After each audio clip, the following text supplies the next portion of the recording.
విజయనగరం జిల్లా ఏల్కోట మండలం నిడిగట్టు గ్రామంలో 104 సంవత్సరాల పురాతనమైన రామలింగేశ్వర ఆలయం.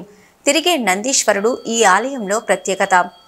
స్వయంభూ శివాలయం చుట్టుపక్కల 14 ఊళ్ళకి ఇదే ప్రధాన శివాలయం. నాగమాత, మల్లికార్జునేశ్వరుడు 2 దేవతలు ఒకే ఆలయ ప్రాంగణంలో ఉన్న దేశంలో ఏకైక శివాలయం ఇదే. అలాంటి శివాలయం శిథిలావస్థకు వెళ్ళిపోయింది. ఈ గుడిని చాగంటి జగన్నాథ స్వామి అభివృద్ధి చేశారు. దాతలెవరూ లేకపోయినా పరమేశ్వరుడి మీద భక్తి శ్రద్ధలతో పూజలు అభిషేకాలు చేస్తూ వచ్చిన భక్తులందరికీ ఈ శివాలయం యొక్క గొప్పతనాన్ని చాటి చెప్తూ వచ్చారు. ఆలయ విశిష్టత గురించి ఆలయ అర్చకులు, ఆలయ కమిటీతో మా విశాఖ ప్రతినిధి ఉషా ఫేస్ టు ఫేస్. మాసాలలో కార్తీక మాసాన్ని మించిన మాసం లేదు. విజయనగరం జిల్లా ఎల్కోట మండలం నిడిగట్టు గ్రామంలో మనం ఉన్నాము. 104 ఏళ్ల నుంచి రామలింగేశ్వర స్వామి ఆలయం నుంచి పూజలు అందుకుంటున్న శివుని ఆలయంలో మనం ఉన్నాము. ఇక్కడ 104 ఏళ్ల నుంచి ఈ శివాలయంలో పూజలు జరుగుతూ ఉన్నాయి. ఇది స్వయంభువా లేకపోతే వీళ్ళే ఇక్కడ నిర్మించారా, ఇది పూర్వీకులు నిర్మించిన ఆలయమా? కొన్ని విశేషాలు ప్రధాన అర్చకుల వారిని అడిగి తెలుసుకుందాం. ఆయన జగన్నాథ్ స్వామి గారితో మరిన్ని విశేషాలు అడిగి తెలుసుకుందాం. స్వామి చెప్పండి, ఇది ఎన్నేళ్ల నుంచి ఉన్న ఆలయం? ఇది సుమారు 104 సంవత్సరాలు కింద నుంచి నిర్మించుకున్నట్టు ఆలయం అండి. ఇది మా పూర్వీకులు అంటే చాగంటి వీరేశయ్య గారు అక్కడి నుంచి మాకు తెలిసినటువంటి 1997లో దీన్ని ఏమొచ్చి శిథిలావస్థలో ఉన్నటువంటి ఆలయాన్ని పునరుద్ధరణ చేయడానికి ప్రజల సహకారంతో పూనుకున్నాండి. కార్తీక మాసం అంటే ఈశ్వరనామ సంవత్సరం 1997 కార్తీక మాసం 21 తేదీన 10 గంటల 1 నిమిషాలకి స్వామివారిని పునఃప్రతిష్ఠ చేశామండి. అప్పుడు స్వామివారు భూమట్టానికి ఉండేవారు. అంటే ఇప్పుడు ఆగమశాస్త్ర సలహా ప్రకారం ఒక ప్రధానటువంటి ఒక అర్చకుల్ని ఆగమ సలహాదారుని తీసుకొచ్చి ఆగమ ప్రకారం దేవాలయం అంతా పరిశీలించిన తర్వాత దీన్ని వాళ్ళ సలహాల మేరకు మాకు పూర్వం ఈశాన్యాన్ని ఉండేది కాదు, దక్షిణంలో ఉండేది. అప్పుడు ఆయన సలహా ప్రకారం మీరు ఈశాన్యాన్ని బావి తవ్వినట్లయితే ఆలయం మరింత అభివృద్ధి చెందుతుందని చెప్పేసి అతను ఒక పెద్ద ఆయన ద్వాదశ విశ్వనాథ శర్మ అని ఆయన సింహాచలంలో అతను ఒక అర్చకులు ఆయన తీసుకొచ్చి నేను చూపించడం జరిగింది. అప్పుడు ఆయన ముహూర్తం పెట్టారు. 1997 కార్తీక బహుళ సప్తమి 21వ తేదీ నాడు ఉదయం 10 గంటల 1 నిమిషాలకి స్వామివారిని తిరిగి మళ్ళా మేము ఈ ప్రహారీ అంతా కూడా చాలా శిథిలావస్థలో ఉండేది. ఎదర ధ్వజస్తంభం కూడా అదే కర్రతో ఉండేది, సోమిది కర్రతో. అది పడిపోయి అలాగే అక్కడ సింహద్వారం కూడా ఉండేది, దాని మీద పడిపోయి ఉండేది. దాన్ని కూడా తిరిగి మళ్ళా పునఃప్రతిష్ఠ చేయించామండి ధ్వజస్తంభాన్ని కూడా. అది 97 మహాశివరాత్రి నాడు దాన్ని శంకుస్థాపన చేసి పునఃప్రతిష్ఠ చేయడం జరిగింది.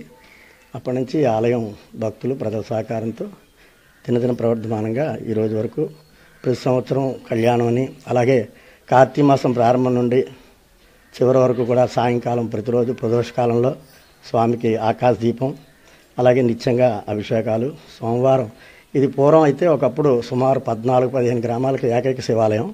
ఇప్పుడు అభివృద్ధి చెందిన కొద్దీ శివాలయాలు ఎక్కడం వల్ల కొంచెం జనాల తాకిడి తగ్గింది. ఇప్పుడు మాకు ఇక్కడ ప్రతి కార్తీక మాసంలో కూడా స్వాములు భవానీలందరూ కూడా మాలలు వేయడం, వాళ్ళు ప్రజల భక్తుల సహకారంతో ఇక్కడ మేము కార్యక్రమాలన్నీ చేస్తాం. రేపు పౌర్ణమి శుక్రవారం నాడు 15వ తారీఖు తేదీన సాయంత్రం 7 గంటలకి జ్వలాత్వారం ఉంటుంది. దానికి కూడా మేము ఏర్పాట్లు చేస్తున్నాము. అలాగే కళ్యాణం కూడా చేద్దామని అనుకుంటున్నాము. ఈ విధంగా ప్రజలందరి సహకారంతో ప్రస్తుతానికి దేవాలయం ఏమాత్రం అభివృద్ధి చెందిందండి.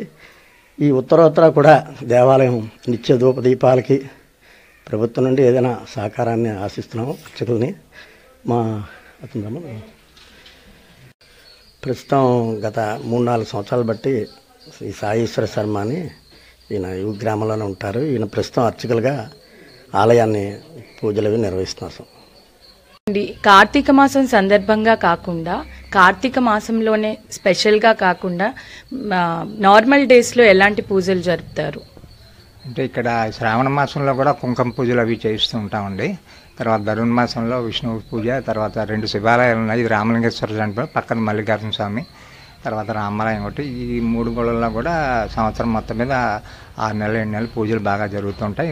గ్రామస్తులు కూడా కుంకుమ పూజలకు వస్తూ ఉంటారు. వాళ్ళ చేత శ్రీచక్రాలు పెట్టి చేయిస్తూ ఉంటాం పూజలు.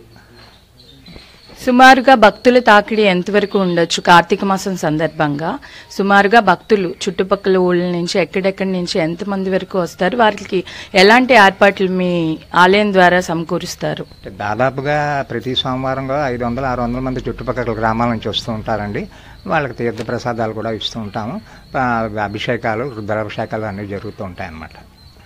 స్వామి చెప్పండి, ఇన్నేళ్ల చరిత్ర ఉన్న ఈ గుడికి ఇప్పుడు సున్నాలు వేయించాలన్నా లేదంటే ఏదైనా పూజలు చేసినప్పుడు వాటికి అదే స్పాన్సర్స్ లాంటి వాళ్ళు ఎవరైనా దాతలు ఎవరైనా ఉన్నారా? ఇప్పుడు వీటికి ఇంత నీట్గా ఉంది కదా ఈ గుడి అంతా, ఇది ఏళ్ల తరబడి మీరు ఇలా సమకూర్చుకుంటూ వస్తున్నారు. వీటికి ఏమేమి కావాలో వీళ్ళకి దాతలు ఎవరైనా ఉన్నారా? ఈ ఊర్లో ఎవరైనా ఉన్నారా?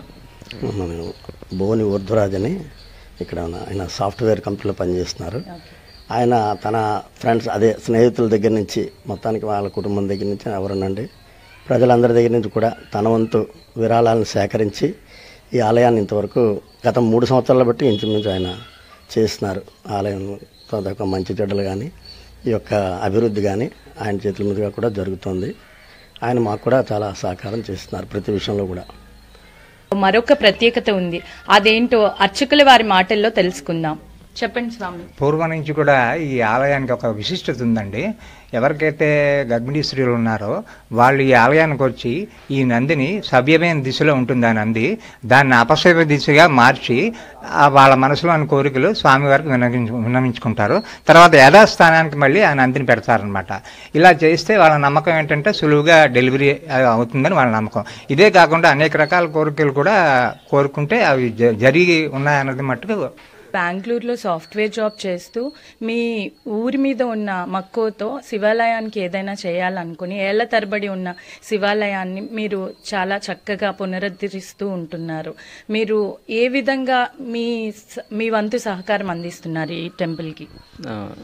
యాక్చువల్గా నాకు శివుడు అంటే చాలా అభిమానం అండి. సో ఆ అభిమానంతో ఊరి ప్రజలందరి సహకారంతో, నా స్నేహితుల సహకారంతో విదేశాల నుంచి కొంత సొమ్ము మన దగ్గర నుంచి కొంత సొమ్ము పెట్టి ఈ ఆలయాన్ని పునరుద్ధరించాలని ఒక సంకల్పంతో ముందుకు వచ్చామండి. సో ప్రజలు కూడా సహకరిస్తున్నారు, స్నేహితులు సహకరిస్తున్నారు.